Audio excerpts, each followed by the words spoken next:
Hola a todos y bienvenidos a esta inmersión profunda, donde vamos a abordar algunas preguntas bastante comunes hoy en día. Sí. Preguntas que, bueno, son comprensibles, ¿no? En estos tiempos donde parece que todo se cuestiona. Claro.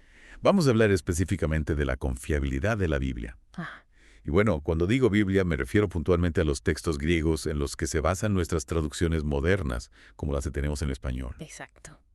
Y quizás algunos de ustedes ya se han topado con Ujú. estas inquietudes, ¿verdad? Ya sea en libros, conversaciones, Sí, sí. donde se pone en duda si lo que leemos hoy en día en nuestras Biblias realmente refleja lo que se escribió originalmente. Es una pregunta que surge con frecuencia. Sí. Entonces, para esta inmersión vamos a basarnos en el trabajo de un erudito de renombre, el doctor Daniel Wallace. Un experto en el tema. Exacto. Y él, bueno, él ha escrito mucho sobre la crítica textual del Nuevo Testamento. Ah, sí, un campo fundamental para entender la transmisión de los textos bíblicos. Totalmente.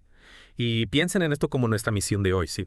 Queremos brindar claridad sobre este tema, desmenuzar las complejidades y, en últimas, ayudarlos a sentirse más seguros, más confiados con respecto a la confiabilidad de las Escrituras. Porque, a ver, antes de entrar en discusiones sobre si lo que dice la Biblia es verdad o no, primero tenemos que responder a una pregunta más fundamental. Sí, ¿cuál sería esa? Pues si lo que tenemos hoy en día, los textos que leemos, son realmente una representación fiel de lo que se escribió originalmente. Ya, esa es la base de todo. Exacto. Y para muchas personas, esta pregunta se ha convertido en un verdadero obstáculo para su fe. Y es comprensible, ¿no? En un mundo donde, bueno, donde lo que algunos llaman posmodernismo tiene tanta influencia. Sí, sí. La idea de una verdad objetiva se pone en duda constantemente. Se cuestiona todo. Ajá. Y claro, esto también aplica a textos históricos, como la Biblia. Se ve todo a través del lente de la interpretación personal. Mm. Y luego, para rematar, tenemos el impacto de libros como El Código da Vinci, de Dan Brown. Ah, sí, el Código da Vinci. Una obra que, hay que aclararlo, es ficción, Totalmente. pero que llegó a muchísima gente. A través del libro, claro, pero también de la película. Pues sí, una película taquillera. Y la narrativa de Brown, que, ojo, se basa en otras fuentes también, ficticias. O sea, ficción sobre ficción. Exactamente.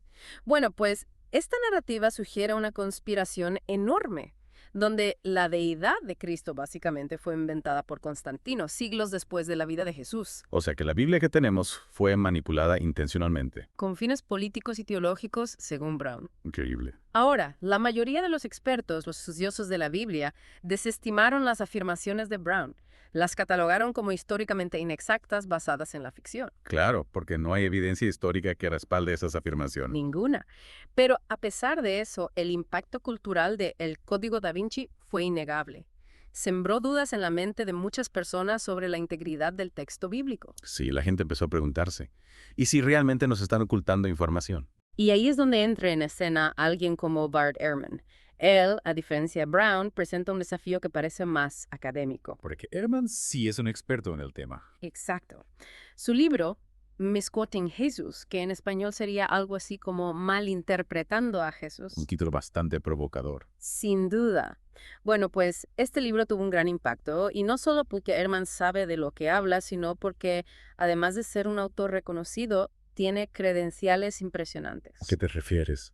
Estudió en instituciones de renombre, como el Instituto Bíblico Moody, Wheaton College y el Seminario Teológico de Princeton. Vaya, o sea, no es cualquier persona. No, para nada.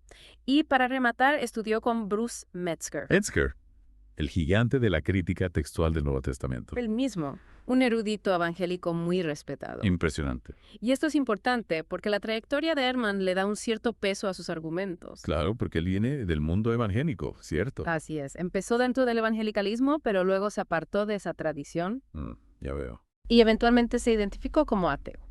Entonces, ese cambio personal, sumado a su experiencia académica, le dio mucha credibilidad a sus ideas. Mucha gente lo vio como alguien que, a pesar de conocer la Biblia a profundidad, había llegado a la conclusión de que no era confiable. Interesante. ¿Y cuál es el argumento central de Ehrman en Misquoting Jesus? Bueno, dice que los primeros escribas proto-ortodoxos. Doctor ortodoxos. ¿A qué se refiere con eso? Se refiere a aquellos que defendían las ideas que con el tiempo se convertirían en la doctrina oficial de la Iglesia. Ya, como la base de lo que hoy consideramos ortodoxo. Exacto. Pues Ehrman argumenta que estos escribas, con la intención de que sus ideas se impusieran, alteraron activamente los textos del Nuevo Testamento. Alteraron. ¿En qué sentido? Los cambiaron para que se ajustaran mejor a su comprensión, que aún estaba en desarrollo, de Jesucristo. Ya veo. Y esto, claro, lo hicieron, según Ehrman, para reforzar la idea de la divinidad de Jesús. O sea que la Biblia que tenemos hoy no sería el reflejo fiel de lo que Jesús realmente dijo e hizo. Esa es la tesis central de Ehrman. Increíble. ¿Y qué tanto impacto tuvo Misquoting Jesús? Muchísimo. Se convirtió en un éxito de ventas a nivel mundial. ¿En serio? Sí, sí. Llegó a lo más alto de las listas de ventas de Amazon casi que de inmediato. Red. Y vendió cientos de miles de copias. El Dr. Wallace incluso menciona que este libro pudo haber influido en muchos jóvenes que venían de hogares cristianos. ¿Influir en qué sentido? A cuestionar su fe, a dudar de la Biblia y en algunos casos incluso a abandonarla por completo. Entiendo. Y hay otros autores que se han basado en las ideas de Ehrman. Sí, claro. Como lo menciona el Dr. Wallace, el trabajo de Ehrman ha servido de base para otros autores escépticos. Por ejemplo. Autores como C.J. Wolleman y Amos Omi. Ya veo. O sea que la influencia de Ehrman ha sido grande. Sin duda, sus ideas han amplificado las dudas sobre la Biblia en la cultura popular.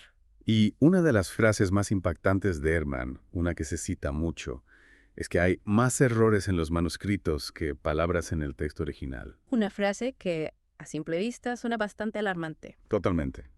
Da la impresión de que la Biblia está llena de errores. Y bueno, Ehrman dice que eso es técnicamente cierto. Él parte de la base de que el Nuevo Testamento griego original tiene más o menos 140,000 palabras.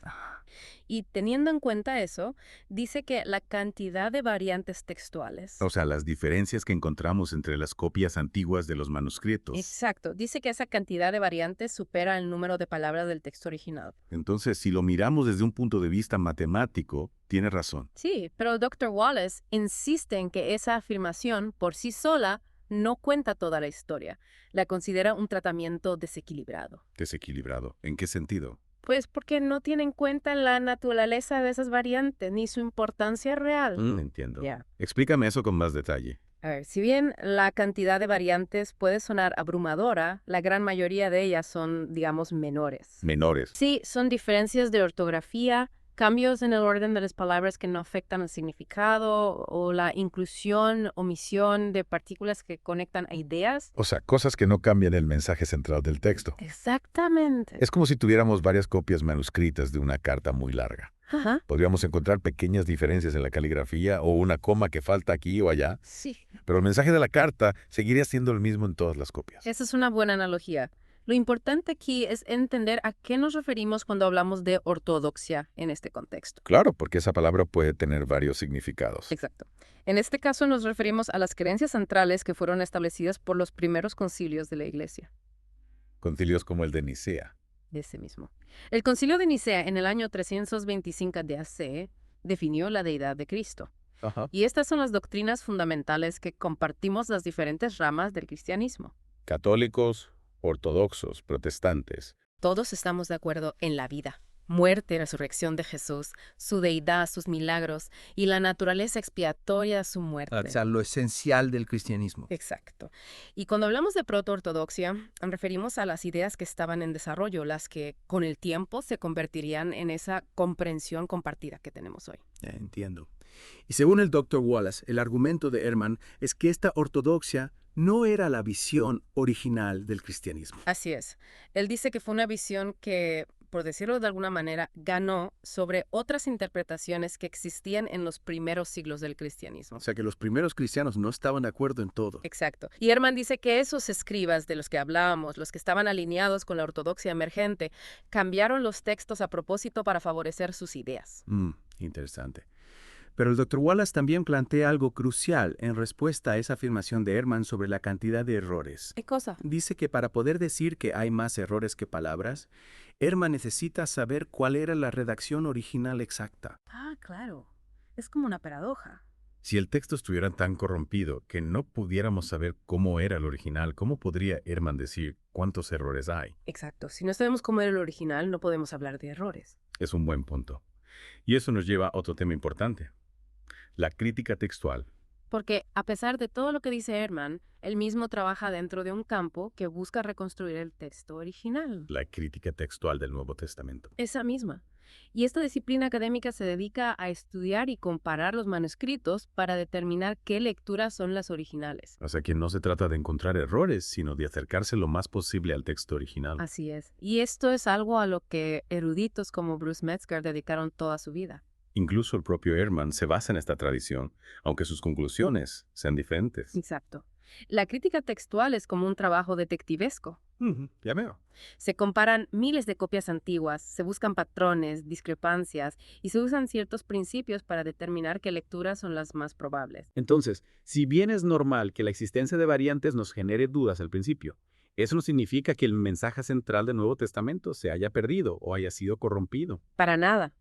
La gran mayoría de los expertos en crítica textual, incluso aquellos que tienen diferentes posturas teológicas, están de acuerdo en que las doctrinas esenciales del cristianismo se mantienen a lo largo de toda la tradición manuscrita. O sea que podemos confiar en que lo que leemos hoy en día refleja fielmente el mensaje original. Sí.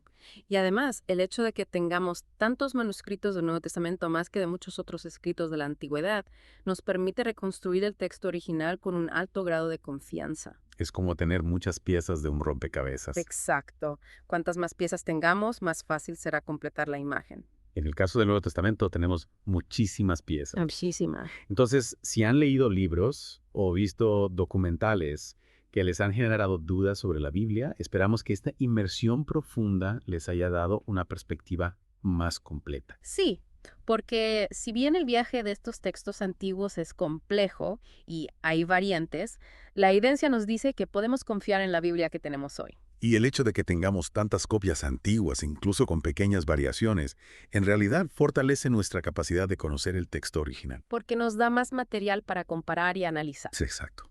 Y esto nos diferencia de otros escritos antiguos de los que tenemos muchas menos copias. Y por lo tanto menos certeza sobre su contenido original. Interesante. Y bueno, ese es solo el comienzo de nuestra exploración. En futuras inmersiones profundas, vamos a analizar ejemplos específicos. Vamos a desmenuzar aún más el fascinante mundo de la crítica textual bíblica. Sí, los invitamos a que nos acompañen en ese viaje. Y para terminar, les dejamos una idea para que la piensen. La gran cantidad de manuscritos que tenemos del Nuevo Testamento, a pesar de sus variaciones, nos da una base mucho más sólida para entender la transmisión del texto y nos permite confiar en su contenido. Más que en muchos otros documentos históricos. Es algo para reflexionar. Sin duda. Muchas gracias por acompañarnos en esta inmersión profunda. Hasta la próxima.